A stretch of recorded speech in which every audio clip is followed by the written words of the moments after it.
Hi, my name is Jay Oza.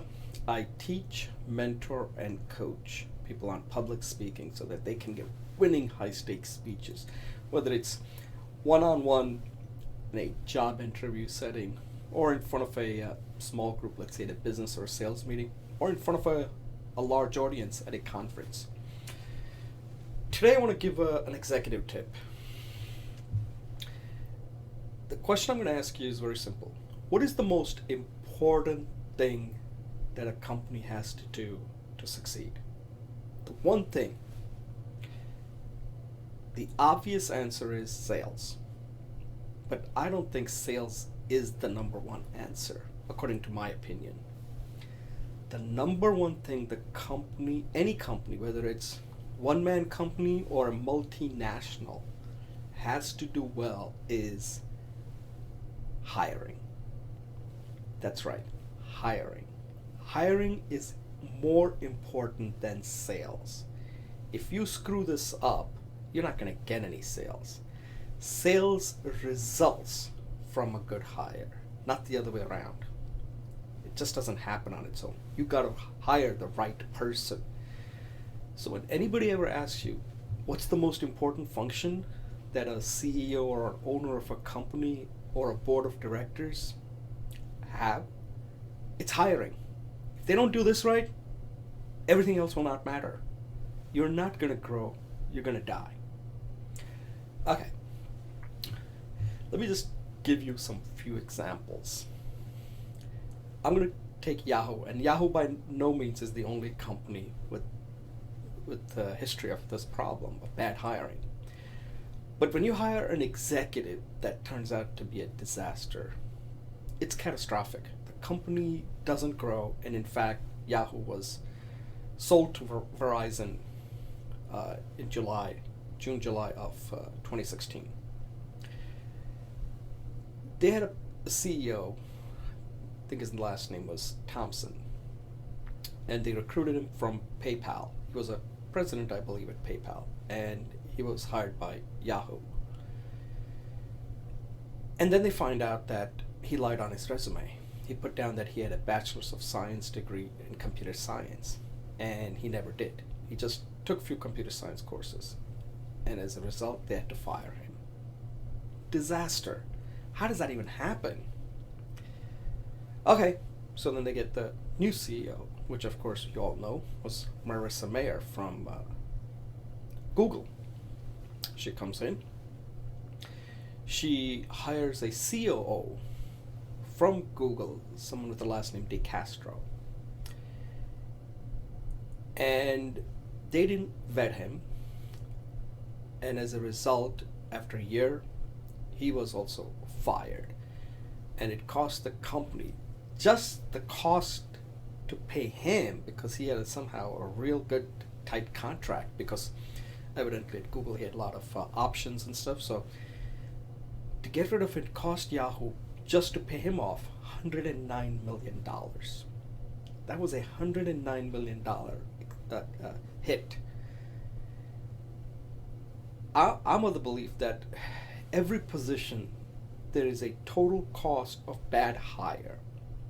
And the higher it is, that the multiplier is much higher. I typically think that a job that is mid to low, it's roughly 3 times person's salary. So let's say if somebody you're bringing on for $100,000, and if that person doesn't work out in 1 year, your total hit for that bad hire is about $300,000. That's how much it's going to cost you. Now again, this is just my estimate. I don't know if there are any real numbers out there that can validate that. But just just figure it out. That if the salary is 100,000, plus it'll take you another year to replace that, and then all of the other opportunities you lost as a result of it, 3 times the salary is a very conservative number.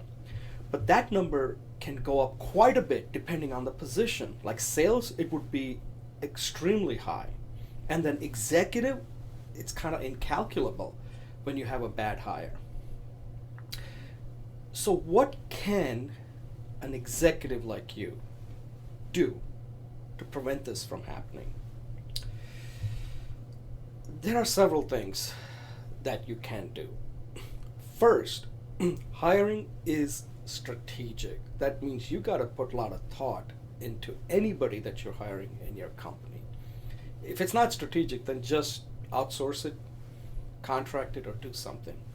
But when it's strategic, means that that person has to work out, has to at least be at your company for 2 to 3 years before it starts paying off. In the beginning, it's mostly learning curve, and then once the person gets comfortable with your environment, the culture, the team, then the payoff starts. And that can take a while, right? Depending on the position again. A CEO could take 2 years before you see the return. So again, you need to know for every hire, what is the total cost of bad hire, which I like to use the acronym TCOBH. Okay, so once you have that, you need to essentially remember, you got to do vetting. Vetting is very important, but it has to be built in to the entire process from start to finish.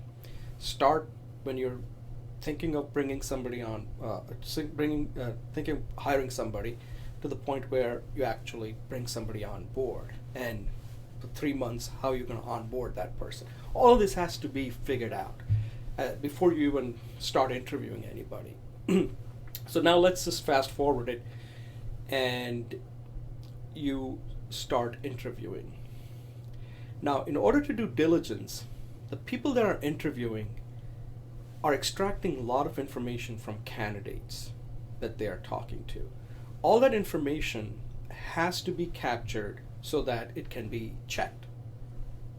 It has to be vetted. So for example, let's say a candidate says, you ask a question. So let's make this person Jim. So Jim, I see that you have managed people. Can you talk about that? How many people did you manage, and what was your management style? And Jim may say, well, yeah, at this company, I managed 5 people, and overall my management style was kind of like a hands-off approach, but in the sense that I would have a weekly status meeting, but my office was always open. So if anybody had a question, they can come in and we can discuss it. But every week, I wanted a status report so that we knew exactly what was going on, and both of us, my people that I was reporting to and me, were on board on what was going on, and we would have a weekly group meeting. So there's one-on-one and a weekly group meeting. That's it. Okay, just kind of gives you an idea, and how the person provided feedback and all that. Those things are important. So let's say if you were interviewing that person, you would capture this information. Purpose is that then you're going to pass it off to the person who's doing the vetting, so you can validate that, whether the person indeed had 5 people he was managing, what was the management style, and it has to check. Okay, so let's say there are multiple people interviewing. All that information goes to this expert, vetting specialist, I'd like to call that person. The interview is done. Let's say you decide on 2 to 3 candidates, saying, listen, before we make an offer, we need to do this vetting. That's our process. And you got to let the person know ahead of time that that is your process. And if they're not interested in that, then they shouldn't pursue interviewing with you. Okay? Assuming you've narrowed it down to 2 candidates, and now the vetting begins. All that information, so you're entering a diligence stage of the process, the interview process. And this is where the information goes to the vetting specialist, who will take all the information that has been extracted from the interview, plus additional information, so what are the key success factors, the interpersonal skills. And this person is a specialist, so he or she probably knows some of the key questions based on the company's culture, the company's vision, on the type of questions to ask. And based on the reference the person gives, the vetting specialist will do the diligence. After the diligence, which could take a couple of weeks, hopefully, the vetting specialist will submit a report highlighting things that have been passed on with green, yellow, and red. That report goes to the decision makers, and then they can make a decision whether to hire or not. Okay? So that in a nutshell is the process that I always advocate or tell companies or executives that I coach that that's what I would use. But there's another question that comes up. The question has to do with who should be vetting. And this is something that's kind of important. I believe that vetting specialist should be objective and independent. It should not be done by HR for a number of reasons. One is they don't have time. They don't have the skills to do the job thoroughly. They're not objective. They're working for the same company. They may have some relationship with people, and they're not independent. They're working for the same company. You need somebody that's completely outside the company and whose job is to do a thorough job and not worried about like, oh my God, I'm going to tick off this manager or this, so on. Okay, so, and there's no incentive for them to do a good job. It's not really clear why would they want to scuttle a potential hire that some manager or director or executive likes. So you don't want HR to do that. Vetting specialists should be completely outside the company, and it really should be hired by the board. Vetting specialist is a board function. It's the board has to hire that. And that brings up to another point. A lot of the hiring are this is at low level, low to mid level, but a lot of the hires that are really catastrophic are at the top level, like CEO, even the board members. That I don't even know how to vet the board members. Like who's the who do you give that responsibility to actually vet the board members, whether they are the right fit for your company? That's outside the scope of this particular talk that I'm giving right now. But let's say you're assuming your board is pretty competent. They know what they're doing. The CEO is a very important function. The vetting report has to go to the board, and the board has to make a decision based on what the vetting specialist finds out in the report, with highlighting it in green, yellow, and red, whether to make an offer or not. But this should also apply to all the reports, people that are going to be other executives, senior executives who are going to be reporting to the CEO. The vetting specialist should send report to the board and also to the CEO, and then they can combine and make a decision on each of the, whether it's COO, CMO, CFO, etc., so that the process is really tight and it's thorough and it's comprehensive, and there's a predictability that you did everything possible to ensure that the hire was going to work out.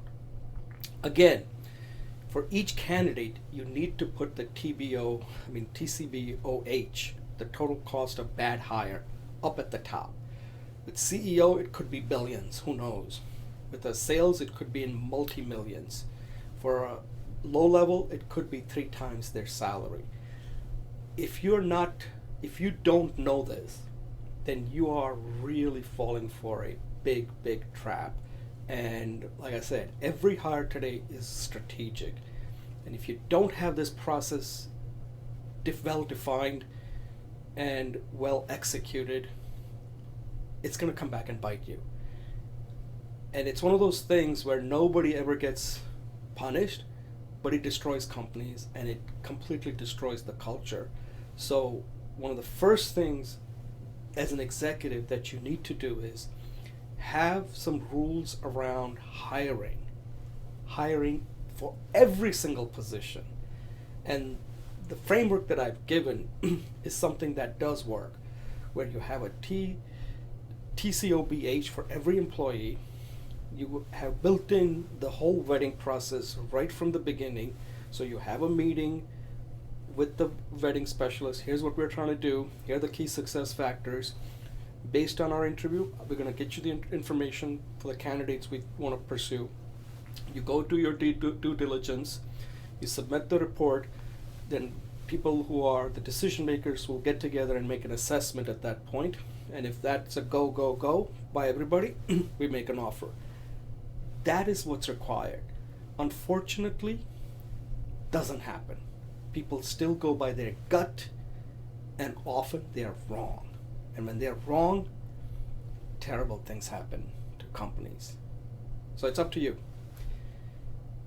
If you want to be successful, if you want your company to be successful, you've got to get this thing done right. If you can't do this right, then you're basically operating on a wing and a prayer. Now, this is a very deep topic. I just kind of scratched the surface, but I just wanted to kind of share this with you, that recently I did work with a company where I told them this is what they have to do, and they're working on it. It's not easy because they're saying, well, this is time consuming, we don't have this time. I said, well, you better put the time in, because if you don't, you'll have all the time in the world to think about it if the company goes belly up. So they're working on it, they're going through some challenges, and hopefully they will realize that this is how they're going to have to do it if they want to grow and be successful. So think about it, let me know what you think, and thank you for watching.